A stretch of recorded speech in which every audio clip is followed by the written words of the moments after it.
Hi, when was the last time you feel wanted, loved and cared in your personal life? இந்த element ஒரு personal லைஃப்ல எவ்வளோ இம்பார்ட்டண்டா இருக்கோ அந்த அளவுக்கு ஈக்குவலி இம்பார்ட்டன்ட் ஒரு ஒர்க் பிளேஸ்ல ஒரு every employee also they want to feel loved, cared and respected by management. அந்த people management is an art. அதை ப்ராக்டிஸ் பண்ணதான் அதில் கொஞ்சம் நம்ம எக்ஸ்பர்ட் ஆக முடியும்.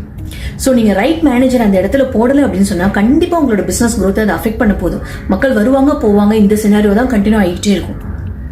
ஏன்னா பீப்புள் மேனேஜ்மெண்ட் அப்படிங்கிறது ஒரு அவியல் மாதிரி. அவியல் நல்லா வரும், நான் நிறைய தேங்காய் எண்ணெய் ஊற்றினான்னு சொல்லிட்டு தேங்காய் எண்ணெய் நிறைய ஊற்ற முடியாது. எல்லா காயும் அதில் ப்ரொபோர்ஷன் கரெக்டாக இருந்தால் தான் அவியல் நல்லா வரும். ஸோ இந்த அப்ரோச் தான் அத்தாரிட்டேட்டிவ் அப்ரோச் தான் அதில் செல்லுபடி ஆகும், இல்லை எம்பத்தட்டிக் அப்ரோச் தான் அதில் செல்லுபடி ஆகும்னு நம்ம தனியாக பிரிக்க முடியாது. It has to be in the right combo. ஏன்னா ஒவ்வொரு எம்ப்ளாயும் ஒரு எம்ப்ளாயரை சூஸ் பண்ணி ஜாயின் பண்ணுறப்ப நாங்களும் வளருவோம் அப்படிங்கிற நம்பிக்கையில் தான் அவங்க ஜாயின் ஆகிறாங்க. ஸோ அதை தடுக்காமல் முடக்காமல் பார்த்துக்க வேண்டியது எவ்ரி பிஸ்னஸ் ஓனரோட கடமை.